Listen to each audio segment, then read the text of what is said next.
They went over to work on coffee. Yes, you got 5 minutes.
All right, you got 1 minute. All right, 1 minute.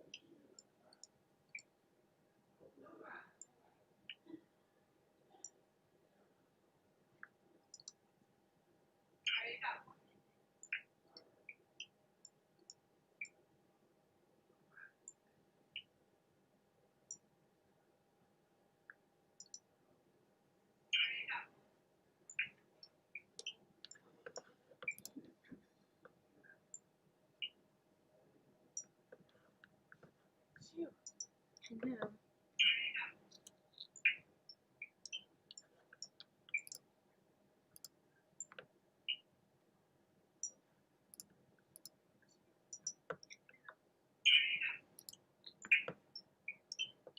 good? I think so.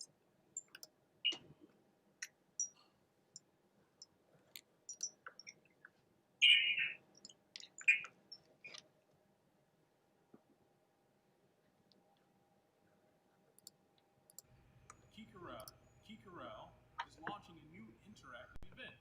It's called Morning Coffee and Maestros. It's your chance to grab a cup of coffee and join the conversation with myself, Joseph Calkins, And me, Jamal Sirakoki. We'll be discussing important topics about music, the arts, culture, and our world. and you can join in the conversation as well. Each episode will answer your question about the morning's topic. So, grab a cup of Joe And Jamal, and join us and see what happens when you put two maestros in the same room together. it could be fun. Could be neat. You're probably right. What could possibly go wrong? Join us for Morning Coffee. And Maestros. Hello and welcome to Morning Coffee. And Maestros. In today's episode, we'll be revealing our top 10 pandemic playlist. Since we all have a bit more time than usual, we thought it'd be fun to create a top 10 list of the most influential choral and orchestral works ever. And we would like for you to join in the conversation. You can join in on Facebook and YouTube. Using the live chat function, you can ask questions, make comments, and just be a part of the discussion. Let us know what you are listening to, maybe what your favorite works are, and feel free to ask us questions that we'll answer during today's broadcast. And for this episode, Jamal and I have created our top 10 list along with recommended recordings or YouTube videos of these great masterpieces. You can click the link in the description below the video if you're on YouTube, and on Facebook, if you check the comments page, you can see the link. And if you click it, you'll be able to download a document with all the pieces we'll be discussing and all the links to hear these great works. We've also created a list of 6 of our favorite off the beaten path pieces that we love and think you will enjoy. They range from Baroque to contemporary and also include... I'm sorry, let me fix my mic. This is rather annoying to the listeners, I'm sure. It's very scratchy. I'm sorry, everybody. There we go. Is this Don't better? move, just don't All right. Perfect. We've created this list of 6 of our favorite off-the-beaten-path pieces that we think that you will enjoy as much as we do. They range from Baroque to contemporary and also include our favorite performances of them.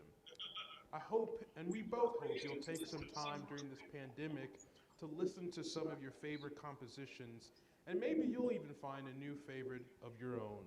That's true. So we thought this was going to be really easy to do. So on a scale of 1 to 10, Jamal, how hard was this?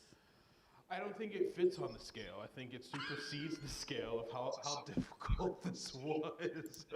I think it's just because we had all of music to choose from, and we had to choose 10. And my list was great, and yours was terrible. It was difficult to say the least, because you think of all of the most important choral orchestral works out there, and we didn't want to just come up with, the traditional list. I feel like we had to come up with a very, very unique list. It'll be controversial, at least I hope it will be. And I'm concerned because today when I got here, this is morning coffee, and I have to say, I used to have like a little thing that you hold the cup of coffee, and so it broke on the way here, so I don't know if that's a bad omen for today's episode, but... I think it is a omen for the arts. In order to create beauty, sometimes we have to break things. It's all right. It's out of brokenness that beauty comes. I like that. Exactly. Well, we created our own list of the top, of each of us created our own list of 10 to 15 influential works, and then we selected them in an NFL-style draft. So since we record Morning Coffee and Maestros here at Venice Presbyterian Church, where Jamal is the organist and the choir director, I thought he should have the home field advantage. So he selected his number 1, a terribly controversial pick. And then I selected my number 2, then Jamal 3, and so on. And when we finished, we had lots of great pieces, but we couldn't fit in everything. In fact, there's no Mozart. That's like a travesty. It is a travesty. There's no Mozart. There's no Haydn. There's no Brahms. It was quite a challenge. But we did agree on one thing. Absolutely. Beethoven's Ninth and Handel's Messiah are in a category all by themselves. So today we are awarding the Beethoven's Ninth Symphony and Handel's Messiah with Lifetime Achievement Awards. They are so monumental and so well known that we decided not to include them in our top 10. So what do we recommend for the recording of Beethoven 9? So there's a version that you will find on that document of Riccardo Muti. And Riccardo Muti is, I don't know how to say this without being blasphemous, but Riccardo Muti to me is the god of conducting. He is certainly my favorite conductor. And so we have a traditional one by Riccardo Muti that everyone hears. It's kind of the standard of the performance practice of Beethoven's Ninth now. But we also selected a version by John Eliot Gardner, who is known for his period work. And this recording really encompasses what the orchestra would have looked like and sounded like during the time that Beethoven was premiering this work. And the tempi are much like Beethoven has. Beethoven gives you all of the tempi markings, and he really observes that. And I have to say, he's being very good, Jamal is, but usually when he says Riccardo Muti. He says it a little different. He goes, Riccardo Muti. And he uses his hand. It's like a divine sort of thing. So he's being but how do you say it again? It's, Riccardo Muti. see, there it is. See, that's when you know it's going to be good, if it's Muti. So, Joe, what did we select for Handel's Messiah? Oh, for Handel's Messiah, we did an interesting choice for that. We picked Trevor Pinnock in the English concert, which was one of my favorite kind of recordings. Again, the tempo is very lively. It's historically informed. It's really, I think, the one I always go to. I just love it. I love the tempi. The soloists are great. The orchestra playing is awesome. The articulation is great. And then we thought, well, since everybody knows Handel's Messiah, we assume most of you do, we thought we'd give you something a little different. And what you might not know is that Handel's Messiah was arranged by Mozart. And it was for one of these little salon things that they had in Vienna. And so in 1789, Mozart rearranged Handel's Messiah. He was a great lover of Handel, as we know. And so there's a couple differences. The big one is it's in German, because that was the language spoken at the salon. So it's written in German, and he almost reimagines the work in ways that he doesn't just arrange it, he sort of reimagines it some way. Sometimes what's given to the chorus is given to the soloist and vice versa. And then what's really great, if you've heard Messiah a million times, well, here now we've added flutes and clarinets, 2 horns, trombone, so you have this totally different sound. And then, of course, the funniest part is when you get to the trumpet shall sound, the trumpet's played by what? The French horn. The French horn. So there you go. You don't expect that every day.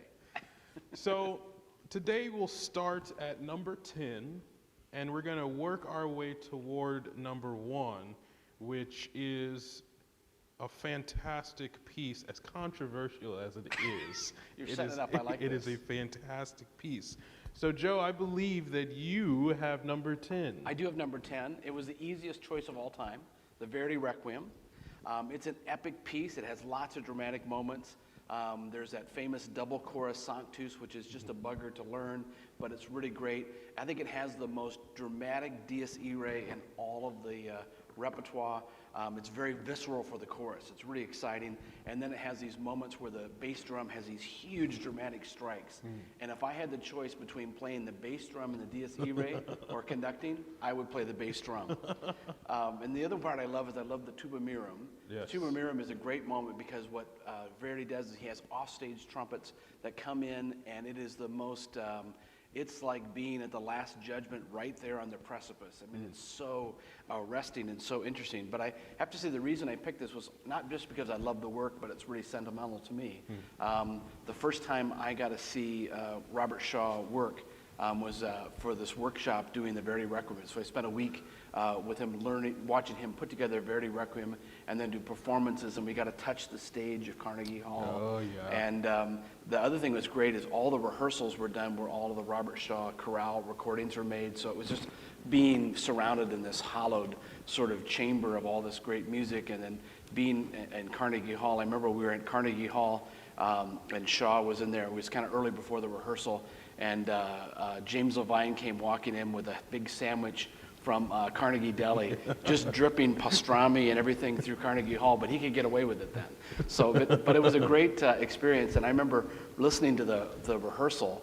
It was about 120, 140 singers, and I said to myself as a young conductor, this is the first time I've ever heard a choir sing absolutely together, every single syllable, and it really changed my life, and he became a wonderful mentor for me, and it just changed my whole philosophy about it, watching him prepare some of these great masterworks. And so, I think for me, I had to go with a sentimental choice of the Atlanta Symphony Chorus and Orchestra. There's probably a better recording, but not for me, because I hear that sound and I'm taken back to that place. No, when I was in college, and I don't think to date I've told my mother the story because she'd probably be mad. But Riccardo Muti had just come to the Chicago Symphony while I was in college, and I was going to school in New York. And when I saw that he was doing Verdi's Requiem, I saved all my pennies, got on a plane, and came home to see him perform Verdi's Requiem with Chicago Symphony. And you talk about the big bass drum in the Dies Irae, and it was just so funny because the principal percussionist for Chicago Symphony is just this very tiny woman.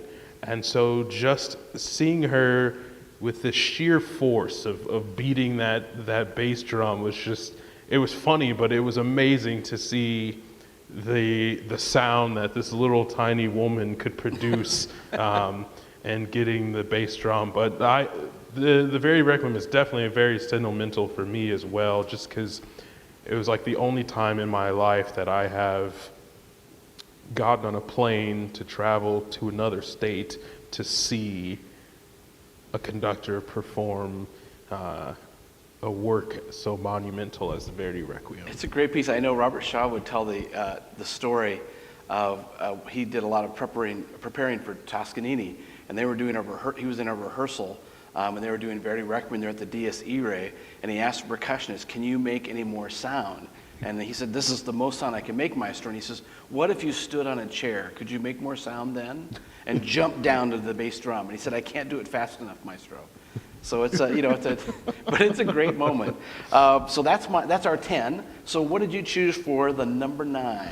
For number 9, I went to another Requiem, and that is the Fauré Requiem. And I think we could all agree that the Fauré Requiem is probably one of the most important requiems and sung requiems written.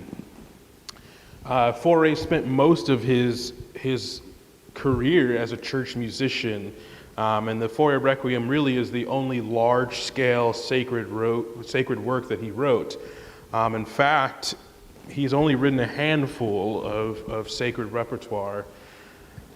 One of the things people might not know is when the work was first completed and performed in 1893, it was performed with a chamber orchestra of solo violin, low strings, harp, timpani, and organ, sort of close to what Rudder's orchestration is, addition for the Fauré Requiem is.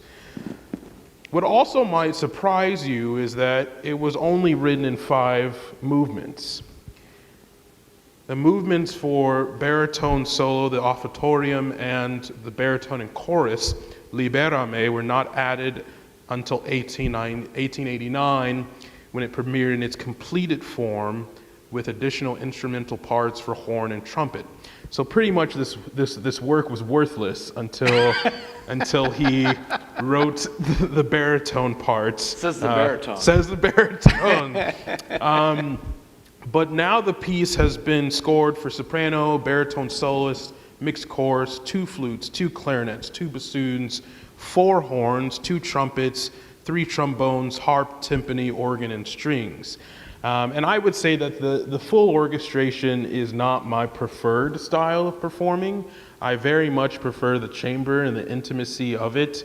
But I know for one of the recordings that I enjoy listening to, it's a full orchestra, and it's generally because it's a full chorus. But I would say this piece, for me, it paints death as beautiful. It's not a dirge, it's not a slow death, but it really paints a picture of hope. In 1902, Fauré wrote to a friend that he saw death as a joyful deliverance and aspiration towards a happiness beyond the grace, rather than as a painful experience. And I would certainly say that he translated that sort of feeling into the Fauré Requiem. There are moments of such tranquility, but just the beautiful French styles of choral writing is just, outside of English choral writing, I don't know that I find as much beauty and serenity in other forms of choral writing as I do with French. And it's kind of, once you master the French language, then it just becomes beautiful. I mean, I can only think of how many choirs we probably have been in that have butchered the Cantique de Jean Racine and things like that. But I wanted to ask you, Maestro, what is, when you're preparing either chamber chorus or a symphonic chorus to do the War Requiem, what are the things that you find that you work on the most in preparing a piece like this? I think what I always try to find is there's always one movement or one section that the choir is going to have a lot of success at immediately that is sort of, in my mind, the sound of this piece. And so, with the War Requiem, I probably would go to the Agnus Dei. Has a wonderful tenor opening, but I try to find that one piece that kind of encapsulates the whole, sort of the germ of the whole piece, and how can you take that and now apply that. But I think with Foray, especially in that piece, to me it's all about the colors of the vocal sound, and the tenors have all these exposed, beautiful entrances. The sopranos at the end of the In Paradisum it has to be just crystalline in its performance. So I think for that, I would kind of look at really the sense of that choral sound. And if you're doing like the Verdi Requiem, and it's interesting, we have these two side by side, they're the complete opposites of each other, which is what's great about sometimes how composers set it. If I were doing Verdi Requiem, A, I'd be concerned about the double choir sanctus, but B, it would be really worried more about the technical aspects, because it's a much more difficult piece from a technical standpoint. But I agree with you. I've not done the full orchestra version, but I've done the chamber version probably a half a dozen times, and I think it speaks to that piece because it is an intimate piece. Yeah. So what do you have for number 8? Number 8, we're going to keep with the Requiem thing, and I know it sounds very depressing. We're only talking about, but again, I think the Requiem text is one of those texts that has so much variety in it, and it's amazing how different composers set it differently. So mine is the Britain War Requiem, which is another huge behemoth piece. And here again, I have another Robert Shaw connection, because I remember watching him rehearse and prepare and present this with the Minnesota Orchestra and Chorale a number of years, just maybe a year or two before he passed. And I think of all the people don't always think about Shaw and the War Requiem, but I think of all the conductors I've seen performance of. He has a unique way about this piece, and the piece is immense in so many ways. It was commissioned for the consecration of the new Coventry Cathedral in England. And the 14th century cathedral was bombed out during World War II. And as people probably know, what they did is they left the walls of this darkened 14th century edifice, and then they put this new new cathedral behind it in a modern sort of frame. And so they left the remains that remind us that of war's destructiveness. And it combines texts from not just the Requiem Mass, the first two we talked about are just the Requiem Mass for the most part. But this one combines the poetry of Wilfred Owen, who was a soldier and a victim of World War I.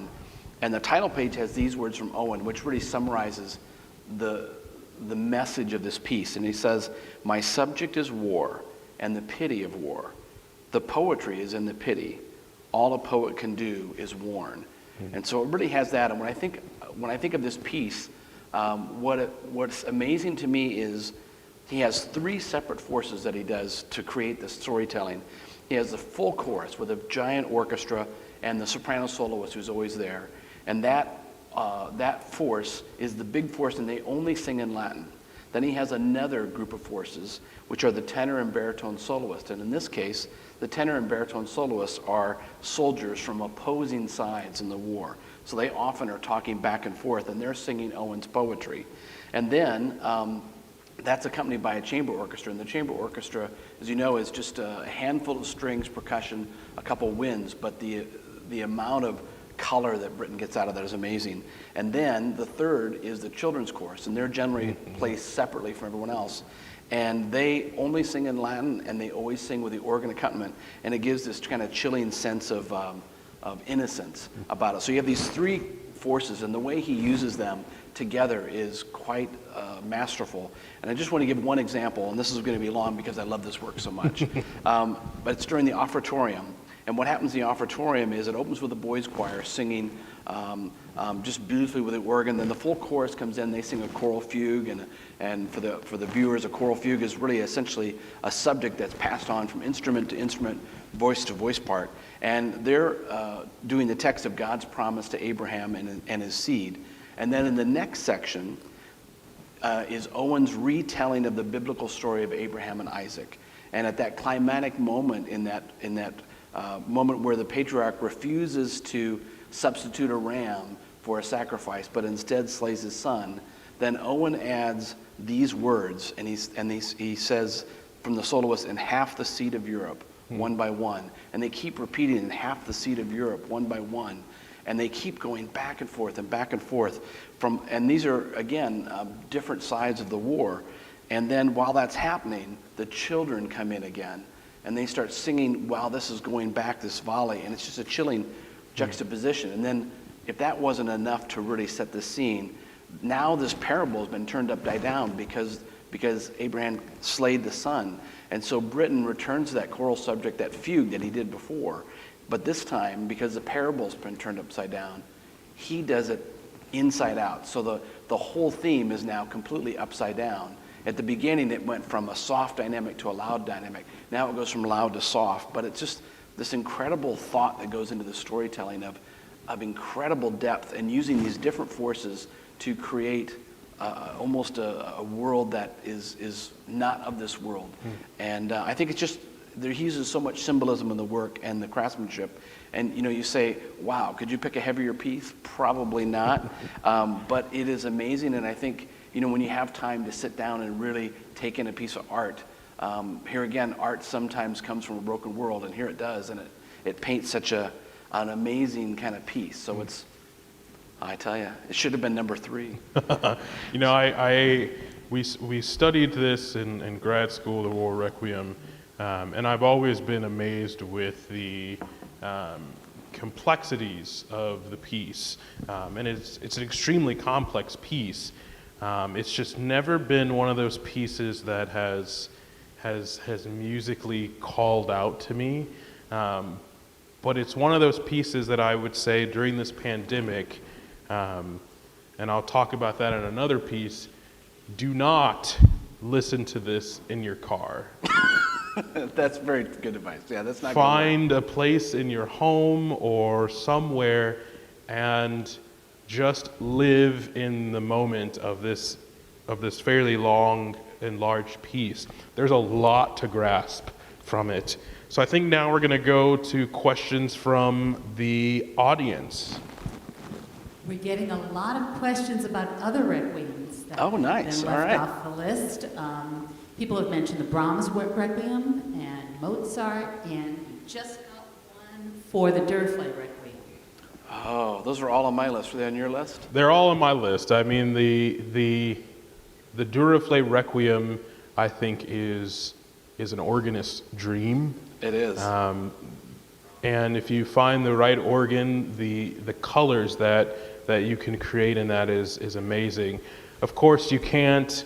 I have to say, I know that the Brahms Requiem is a masterpiece, and of course, it has some wonderful baritone lines, but is not one of my favorite pieces. But the Mozart Requiem, you want to talk about some really, excuse my French, some sexy fugue subjects. The Mozart Requiem has some just really nice fugue subjects, and the most important moment for me as a conductor was conducting that and getting to the Salve Me part. Yeah. That to me is just that makes me cry every single time. I'm with you on that. I know the Brahms, I've conducted that a number of times, and the Mozart, I would do it every year if I could. What was the other one? The Duruflé. The Duruflé, we're actually going to do, it's in our list for the next maybe year or two. That's on the list again because it's one of my favorite pieces, and I know we've talked about inviting Craig Williams from West Point to come because he's such a great organist, and like you said, it's an organist's dream. So the audience, you're doing a great job. I love your choices. We were so bummed we got done. We go, how did we not get Mozart Requiem in there? But we didn't. So we're going to move on to number 7. Number 7. What did you choose, Jamal? For number 7, I chose, which is not a surprise. Not a surprise, no. Mendelssohn's Elijah. And just a backstory for me, I started, I took voice lessons in college and grad school. I was never a vocal performance major, but when I was an undergrad, I studied with one of Jerome Hines' students. When I was in graduate school, I studied with one of the leading evangelists for Bach's Passions and many of the recordings with John Eliot Gardner. And now I'm studying with one of the best, Ken Cox, one of the best basso profundos around. So I've always just had some really amazing vocal teachers. But Mendelssohn Elijah has always spoken to me because, one, he treats the biblical text with such care. He obviously throws in other things, but really treats it with care. And Mendelssohn's Lutheran faith is often, discussed as to how devout of a Lutheran was he. But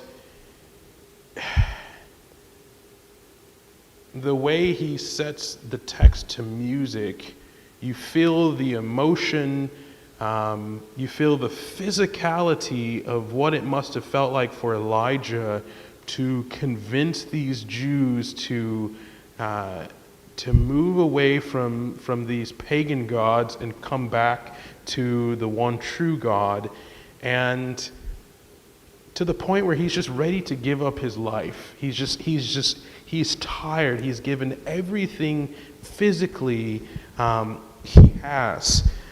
I honestly believe in the choral orchestral rep, you will barely find any piece suited for baritone like this. And it takes a special baritone to sing this. In 1838, Mendelssohn began this work with Pastor Scrubink, and they had many disagreements about the libretto. So Mendelssohn put it aside. And it was not until 7 years later, after conducting a performance of St. Paul, that Mendelssohn was asked to write a new oratorio. And one of the reasons I love Mendelssohn so much is because if it was not for him, I don't think that we would be influenced by Bach as much as we have been. Absolutely. Especially with him resurrecting the Passions. Mendelssohn really did a great job of resurfacing and rekindling the fire for the music of Bach. One of the other really the things I love about this is, unlike a lot of oratorios, Mendelssohn really lets the scripture speaks for itself. He doesn't have to manipulate it so much. He really understands the literary device of scripture and all the things that are in there. So he keeps close to it. And as I mentioned,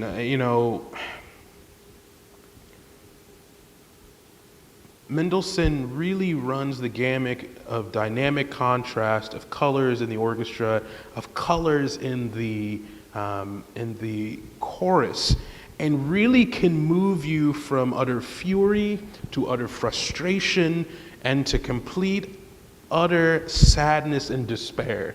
And that's one of the reasons why I love Elijah, because you really are going on an emotional roller coaster from start to finish.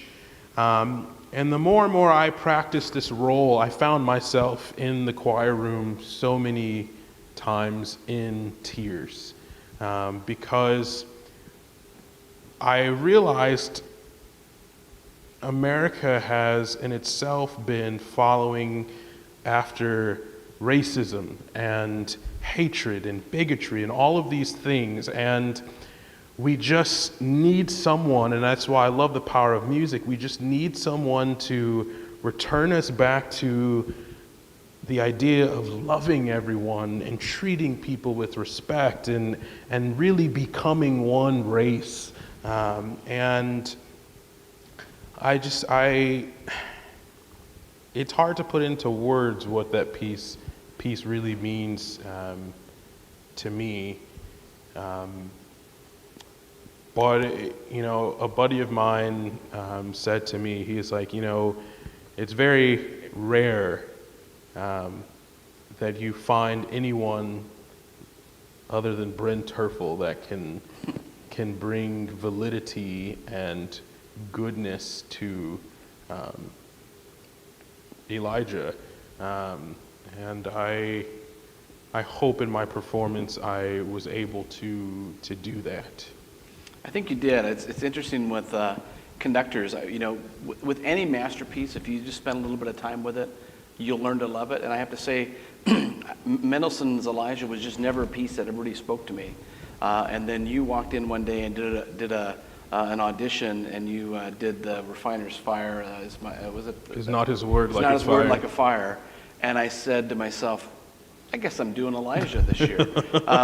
Because when Elijah walks in the room, you do Elijah, and you just embody that role. And what's interesting is it didn't take me very long to start getting into this piece that it became one of my favorites, because the depth and the richness of the storytelling and the drama in it is just amazing. And you were amazing in that as well. But I felt like because of your faith, your faith was ever present in that role, and I think that's what made that performance, or at least one of the major things that made that performance so memorable, I think, in a lot of ways.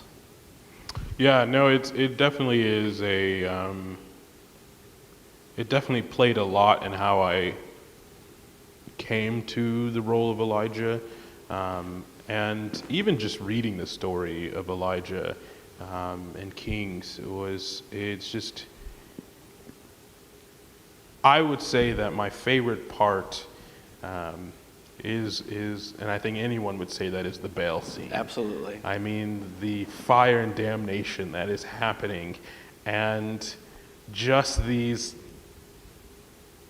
I don't even know how to describe it, but it's just this really focused brilliancy of the brass that just really hits home for me in that. So what is your number 6? So number 6, we're getting down to the really important ones now. So I chose the Vespers of 1610 by Monteverdi. Mm-hmm. And that is, anything that's 400 years later is still considered monumental. That's pretty impressive. And I think what I love about it is it's all these different colors and musical styles and different kinds of combinations of instruments and voices. Sometimes it's 3 tenors and an ensemble. Sometimes it's a full chorus and brass. But there's so much variety. It's a very long piece, but it is just an experience. It's a kind of a roller coaster ride of styles. And I remember I've done this a bunch, the opening. I've never done the whole work, which is, it worries me a little bit because it's such a hard piece to bring off. But what I love about it is that opening, which I've done a bunch of times, and it's just a chorus singing this D major chord, just big block chords, while the brass are doing these incredible florid writing above it, and it is, you cannot listen to that and not feel the goosebumps, and it's just such a great piece. And that's from the very outset, and then it just keeps rolling. And I think what's great about Monteverdi and this piece is there's not one Monteverdi Vespers. There's so much variety in it. Monteverdi, was at St. Mark's, and so you think St. Mark's in Venice. It's the idea of using all these different places in the worship space to create different timbres and colors and all this polychoral stuff. And so it's just, to me, that what I love about that piece is there's just so much variety in it, and I think it's one of those pieces that every performance you hear, be it on recording or live, everyone is different. So I think that's my number 6. That's my number 6. What do you have for number 5? So for number 5, I guarantee that of all the people who will be listening to this, maybe 0.5% of you have either heard of this work or listened to this work. But it is the Glagolitic Mass by Janacek. And just how I was introduced to this piece was by chance. I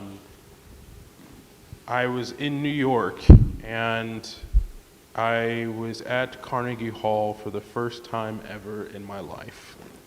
And I, too, have always been an admirer of Robert Shaw and Atlanta Symphony and Atlanta Symphony Chorus, just because of his rehearsal technique, so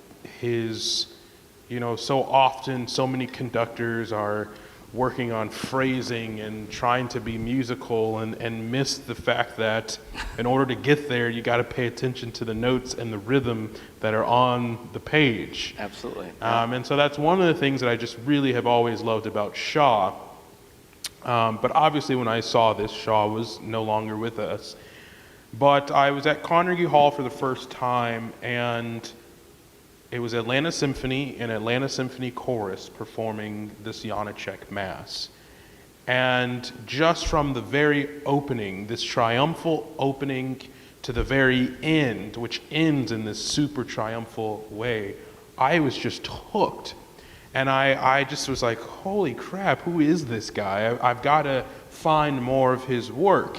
But Janacek, unlike Mendelssohn and Mozart, who were geniuses at a very young age, were getting work at a very young age, Janacek was not popular until he was in his early 60s.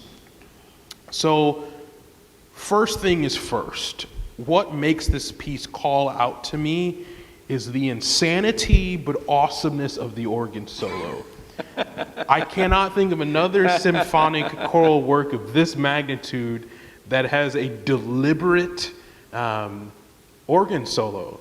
Like, the organ is one of the last things you hear of the piece. It's not the chorus, it's the organ and the orchestra. And so it's just, I think of just,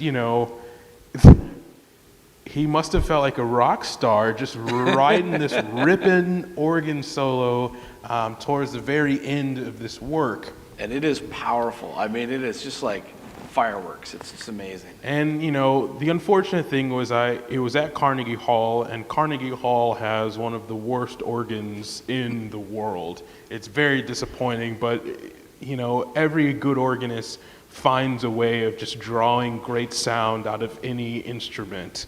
What's amazing to me is this is a very difficult work, not only to perform, but just to rehearse. You are focusing so much on text because it is in Slavic. And so what's amazing is the fact that he's written this in under a month, is the genius of this guy. Now, this piece follows all 5 traditional parts of the Latin Mass, but it's all in Slavic. And instead of the chorus opening up with a Kyrie, there's this just huge triumphal orchestra, almost like a first movement of a major symphony, and it ends that way.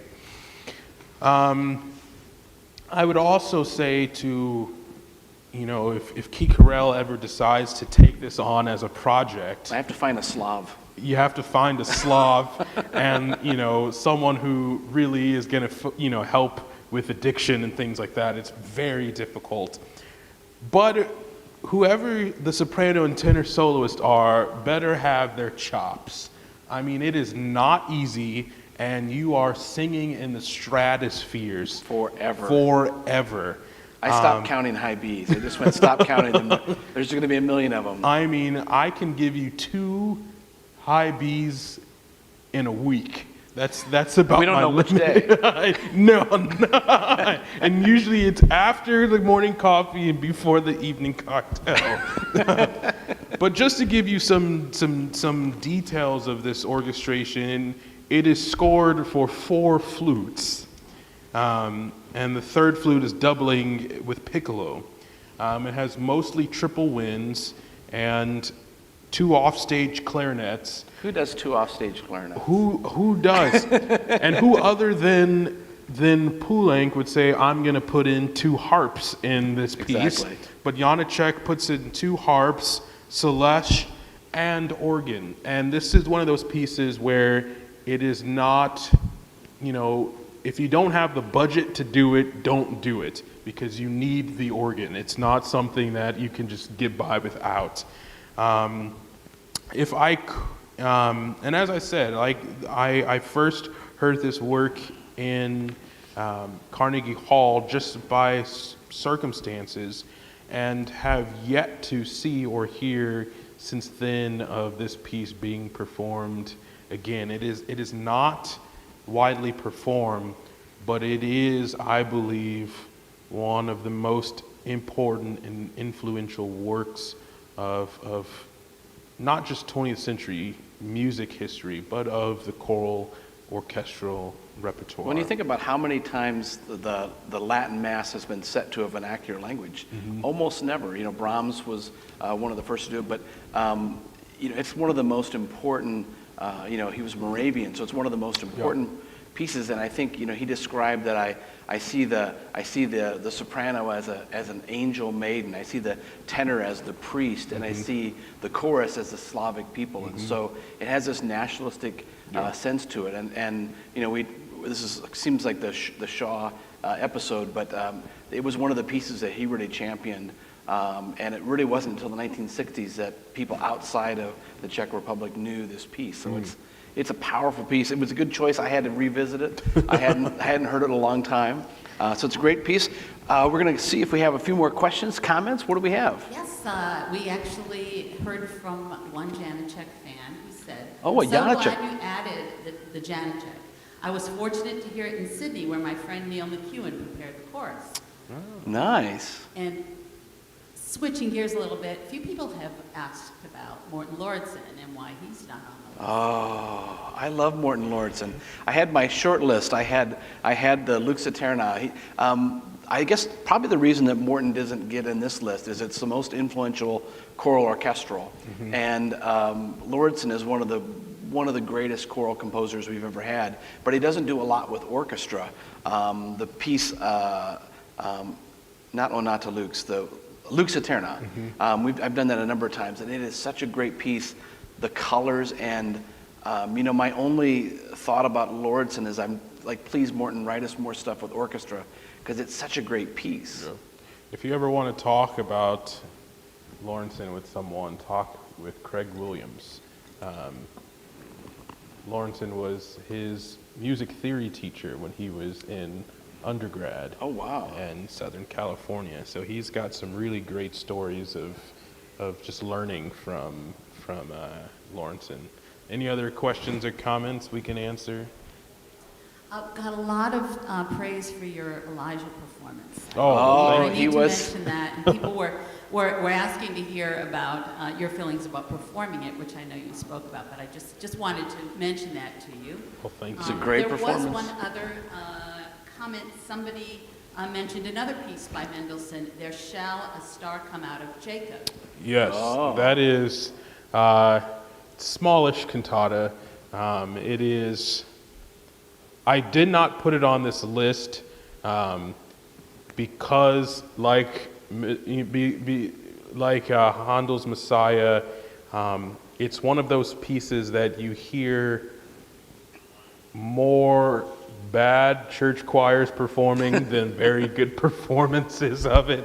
And There Shall a Star is definitely one of those great church anthems that people Certainly love is. to hear during Christmas and Advent. But I would also add to that is Mendelssohn's Hear My Prayer, which is, if you have not heard that piece, please look up that piece. It is beautiful piece. truly dynamic. So, Joe, what do you have for number 4? We're winding down here. We are. I don't know if we're winding down or winding up. But number 4, easy choice, the B minor Mass of Bach. Oh, yes. You know, we knew it was going to happen. We just didn't know where it was going to happen. But number 4, and it was Bach's last major work that he did before he died. It's immense in its scale and its grandeur, but yet he didn't really give this piece a name because we don't really know what his intention was. He compiled this, and it's music from even the 1730s to the last years of his life, and so it's really kind of a compendium of all of his styles, different compositional techniques. But he didn't give it a name. He never heard it performed live. It was 110 years later when the first time the B minor Mass was performed as a B minor Mass. So it's an amazing piece. It's a synthesis of all of Bach's incredible. It's like people often compare that with the art of fugue, where it's almost like he's saying, here's the treatise for the next generations to come. And I think it's one of those pieces that I want to conduct, and I've never had the opportunity. And so, and I think it's such an immense piece. It's definitely on my bucket list, and I think of all the pieces that have probably influenced composers, there's maybe no other piece or no other composer that has probably influenced more people than Bach. No, I love the B minor Mass. In fact, the B minor Mass was the very first choral piece of Bach's that I had ever heard. And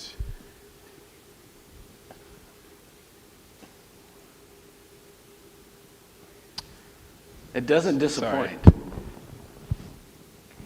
There's so many moments. I mean, to me, the sighing strings of the Crucifixus always gets me going. From the Crucifixus to the Et Resurrexit is one of the most triumphant moments. The Sanctus, I can never hear enough with those trumpets. The Crucifixus, I first heard perform live with my grandmother. And it was in a Lutheran church. And my grandmother and me could talk about Bach for just hours on end, and talk about the different all the different music that we liked by Bach. But it was the Crucifixus of the B minor Mass that I listened to on the plane ride home when I was going to say goodbye to my grandmother. So wow. It really shares a very sentimental moment for me. But just like you said, that Resurrexit, just the stark contrast between the piece, the concept of death, but of this great triumphal resurrection. It's just genius. It is, and there's so many pieces like that where, music has a way of connecting with our emotions in a way that, you can't hear this particular piece without thinking about a special moment. And that's what I think was great about these masterpieces. They speak to us, but in so many different ways. So now your next one is in the wrong place. You have number 3, but I don't know how it made it this high. So tell me how number 3 got this far up the food chain. So the Stabat Mater has always been one of my favorite texts, and just to think about the loss of a child, Mary's perspective of losing Jesus is just it's amazing, and speaks to us as people in grieving loss, speaks to mothers who are losing children. I know it speaks to me in terms of my relationship with my grandmother, and the fact that of 5 children, she has had to lay to rest 2 of them before she died. So I've always liked the text of Stabat Mater. So I knew that there would have to be a Stabat Mater that was number 3 on this list. But it's a medieval poem likened to the Stations of the Cross, and many composers have made have set this. When I listen to this piece, I don't think 1950. I really don't. No. But it was composed in the 1950s, and not only was his largest work to date, in fact, it was his first and largest sacred choral work with full orchestra.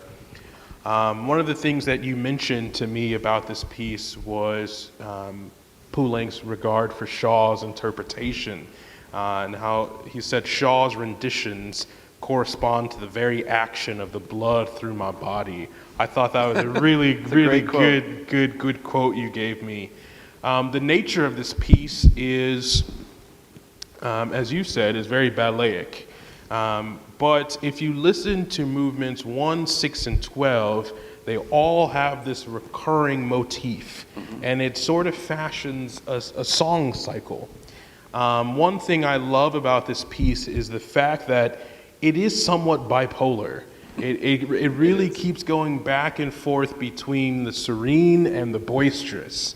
And he wrote this piece for a friend of his who was an artist, and he had considered writing a requiem, but he visited the shrine of the Black Virgin in France and decided that he was going to set the medieval Stabat Mater text.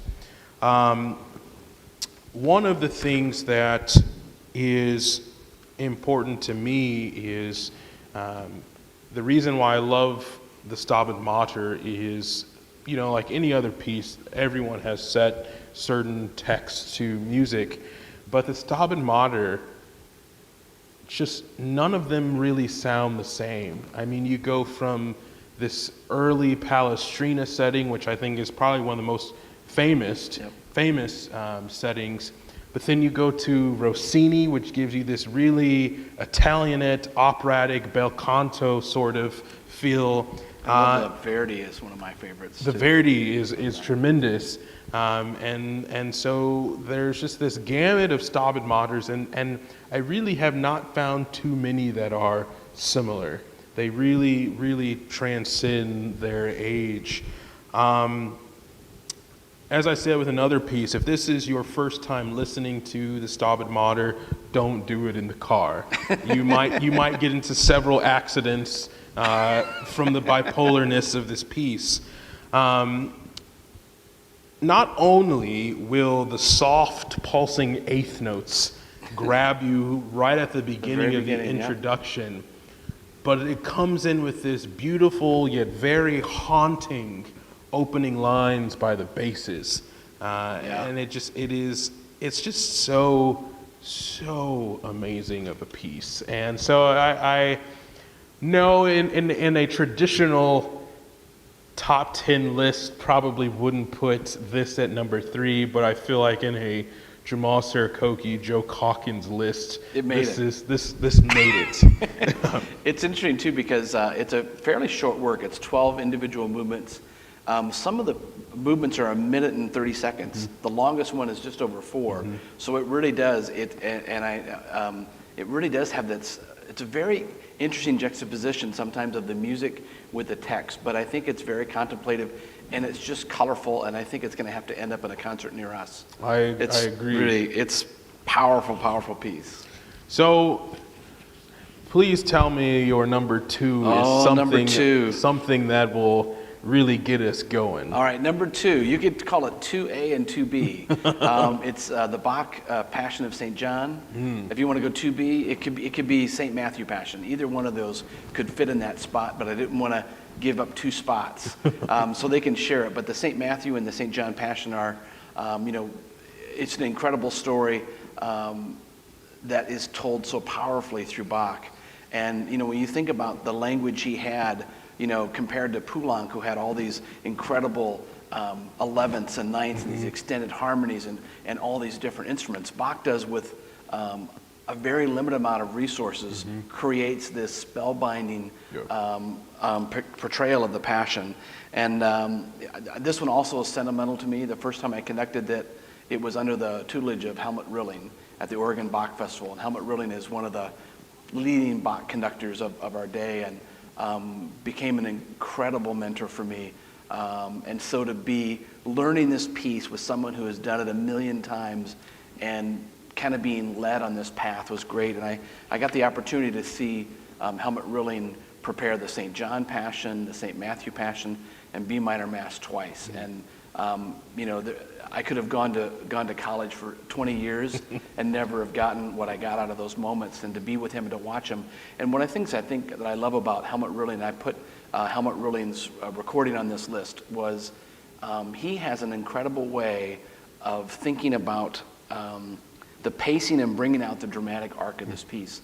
And either passion has these dramatic moments, but the scenes of the crowd and going back and forth and some of these meditative, contemplative moments, there's just so much going. But when I watch or listen to a performance of Helmut, he has a way of just keeping it so alive and relevant, and it feels like it's music being composed right there. And I think sometimes, you know, a stale performance can feel like you're in a museum, but a vibrant performance makes you feel like you're right there where it's happening. One of the things that I like about the St. John Passion is that he really sets it up that even by these minor and major triads, you know who the characters are. Exactly. And that's just his use of text painting is so cool. But really, with applying these sort of motifs to specific characters, you just continue to see the dialogue between Pilate and Jesus and the crowd. I love not just the music of it, but just the totality of the piece, and how it really is a musical conversation that's happening with everyone in the stage, and you kind of are just drawn into it. You feel like the fly on the wall at the interrogation of Jesus, and that's one of the reasons why I love the St. John Passion so much. Is it just really, I think, tells the story of the Passion story so much better than even in Scripture. The Gospel of John tells it. It's so much more detail and drama than any of the other Gospels. I know, even at the very beginning, that opening chorus, it's like you hear that opening chorus and it does draw you in, and somehow Bach is telling you, you know what, this is going to be an epic story, and you need to be at the edge of your seat to be ready there. And it's such a powerful piece. And there again, you know, you can put your St. Matthew in, your St. John, but those pieces, I think, it's a completely different form of storytelling.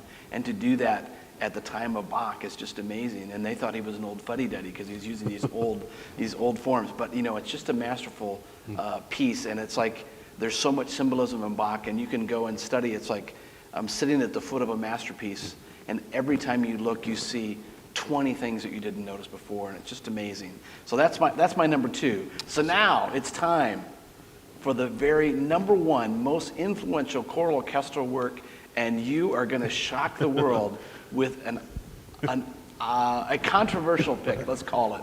Well, before we give away the surprise, are there any questions and comments from the audience? You're just trying to deflect from getting the number 1. I really am. Well, I feel like I'm beating you over the head with everything that was left off the list, but people are asking about Haydn and why there's nothing from Haydn on. Because Jamal picked bad pieces. That's the problem. I had Haydn Creation, I had the Lord Nelson Mass, and you just, that's the problem. We're trying to be egalitarian. And well, you know, the Haydn Creation was an experience, especially in those last few weeks of working with you and during the orchestra times, you know, helping the choir to, you know, get solidified and ready for the performances. But I have to say, and I don't mean to be rude to the Haydn lovers out there, Haydn is, outside of the Lord Nelson Mass, Haydn is one of those composers that I sit in a chair and listen to, and then I get up the same way I left, the same way I came to it. And the only thing about Haydn's creation that moves me is just the color palette within the orchestration. But the choral stuff itself is just kind of, all right, you know, take it or leave it, and I generally leave it. all I can say is, Jamal, you're dead to me. Haydn, my favorite composer. What else do you have? Let's see. Oh, one more composer. No, did we talk about Morton Lawrence? We did talk about Morton. Okay. There was a comment about Berlioz's Requiem. Oh. Do you want to handle that one? Because Wow. I don't have much niceties to say. I don't know. That's a tough one. I will say that if you want to talk about epic, it is full on epic. And it's one of those pieces I haven't studied as much as I probably ought to because it's so expensive that I know if I mentioned it to my board, they would. It's kind of like I want to do War Requiem, and it's like no. They said come back and do Haydn. That's what they said. Oh man, well, see that there you go. I don't know what to say to the board, but Haydn is not the answer. Well, there you go. Well, tell us what your number one is. All right. So here it comes. Number one, everyone's just going to be like, "What the heck is wrong with you?" Which is exactly what Joe said to me. Number one is "The Light of Life" by Elgar. Say again. "The Light of Life" by Elgar. Yeah. I know it now better than I did. I have to say before Jamal starts, he said that, and I thought you were kidding me. I really did. I know a lot of Elgar, and I love Elgar. I didn't even know that piece existed, Yes. and I'm like, what is it? I didn't even know this piece. And I went yesterday. I spent some time listening to it, and it's pretty awesome. I didn't know it at all. It is one of those pieces that if Key Chorale got their hands on it in a season, they would be in absolute heaven. It is such a great piece. This piece premiered in 1896. However, he spent 3 years after that making some revisions to the piece. And while he was making simultaneously to making the revisions, he was beginning to work on what would be considered his greatest choral piece, if not his greatest piece, which was the Dream of Gerontius, which is one of my least favorite pieces. Yeah.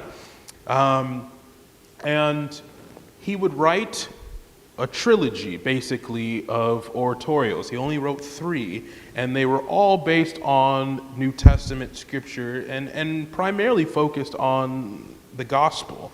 The other 2 oratorios he wrote were The Kingdom, which it's a nice listen, as well as The Apostles. In regard to his oratorio work, his story of oratorio to me is very similar to that of Beethoven. Elgar's oratorios, while making great use of the biblical qualities and the biblical texts, still had such a great amount of humanistic quality.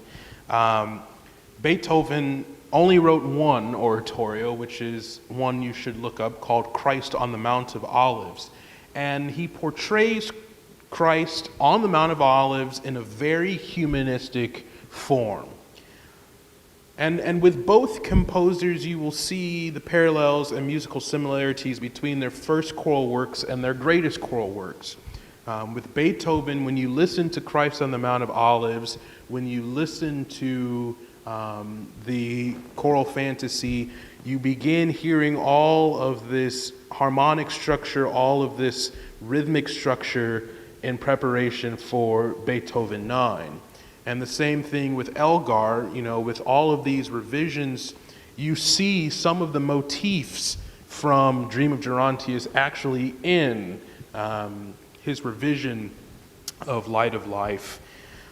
The Light of Life is based on the story from the Gospel of John where Christ gives sight to the blind man.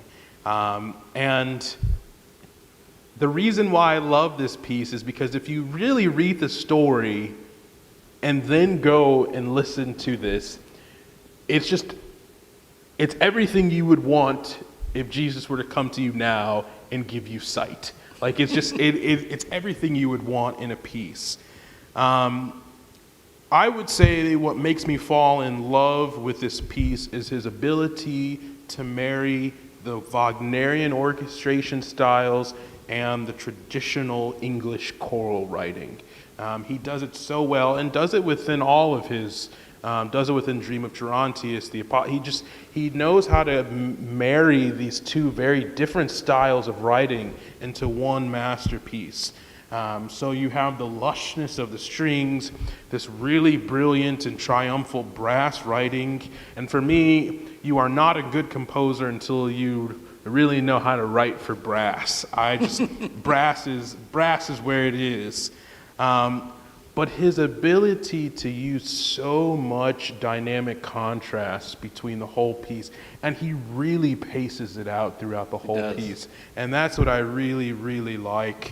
But the best part of this piece, unlike Beethoven, is his ability to actually write for a chorus and not kill you. Exactly. And, you are able to walk away from rehearsal, with your voice still intact. But from a choral conducting standpoint, I think that this piece is important to the repertoire because one, I think it helps a symphonic choral conductor really shape the sound, and not just the sound for this piece, but the longevity of sound for the chorus. The first thing that this opens with is a men's chorus. And I mean, there are some rather sexy harmonies going on in this opening. But it really teaches the men how to work on blending. I think of all parts of the chorus, really working on blending in the men's section is always the hardest. But it also teaches them how to have this sustained and legato singing ability, and also have this tall and rich tone. So to me, everything that a symphonic chorus would want to teach, and as far as from working with an orchestra, I think that a symphonic choral conductor would really gain some great orchestral conducting abilities from being able to weave in and out of the brilliancy and the big bombastic sounds, but also being able to come back and conduct these really just romantic, lush, and beautiful motifs. And really, as a conductor looking at this piece, you see the need for having so much conducting technique in your bag ready to go, because you aren't. Not that you did this when you conducted Haydn, but traditionally in my, Haydn is kind of like, as long as I can keep a metronome, you're good. I'm just joking. It takes a lot to conduct Haydn, but you're still dead to me. But I appreciate the it's not a super complex piece. It really isn't. But it's a piece that would really transcend the audience, and for the chorus and even for the orchestra would just give them just an opportunity to play. I feel like with so much Bach and with so much Haydn, so much of the work with the orchestra is articulation and style, and then you get to interpretation, then you get to being able to put yourself into it. But I feel like with this, just a solid orchestra could really just bring their own interpretation to this piece and walk away with something magical. I think you're right. The interpretation is what you lead with, and there are so many moments where you just sit there, it sounds terrible, you just wallow in this lush sound. There's so many great moments. So it's an interesting choice, but I think what's great about anything like this, like a top 10 list, is if we did the top 10 next week, it'd be a different top 10. If we did it a month from now, because we're always learning, we're always picking up new pieces. So hopefully in today's episode, you found maybe a piece or two that you don't know that you want to explore. And as a reminder, you can click the link in the description below the video on YouTube. You can look in the comments section and download a PDF of the entire pandemic playlist with our recommendations for recordings, as well as a Lifetime Achievement Awards and even our 6 off the beaten path selections. And you can click the links to get to know these pieces you don't know, and even enjoy even more so those ones that you do love. And if you want to, you can also take the Pandemic Playlist Quiz and amaze your friends and neighbors with your mad music history skills, and even impress your maestro with how much homework you've done during this pandemic time. And please keep up with Chorale news by signing up for our mailing list. And next time on Morning Coffee And Maestros. we'll be discussing season planning during a pandemic. We'll talk about the challenges facing the performing arts as we come to the start of this new season, what that may look like, and how arts organizations can adapt and find ways to deliver their mission even in uncertain times. And it's one of those things that I know has been a lot on our minds as we've been in this weird limbo time of how do we create that mission, how do we create that season that's going to be transformative to our people, and how do we do that? And there's a lot of challenges, but that's going to be the next episode. And I think all I can say about this episode is, what about Haydn? What is you talking about? I mean, I feel like Haydn is, I just don't know how you can be so wrong. As a conductor, I feel like Haydn I can just walk away from, and the rest of the people on stage can just play it by themselves. And then his friend Mozart, he didn't even make the grade. We couldn't squeeze in Mozart Requiem. Maybe you should have finished it. I know, but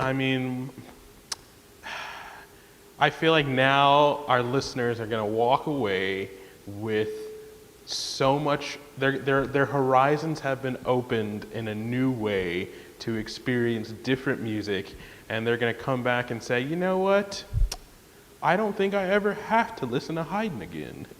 Oh, I don't think that's going to be the case. I'm assuming we're done. We don't know. Are we done?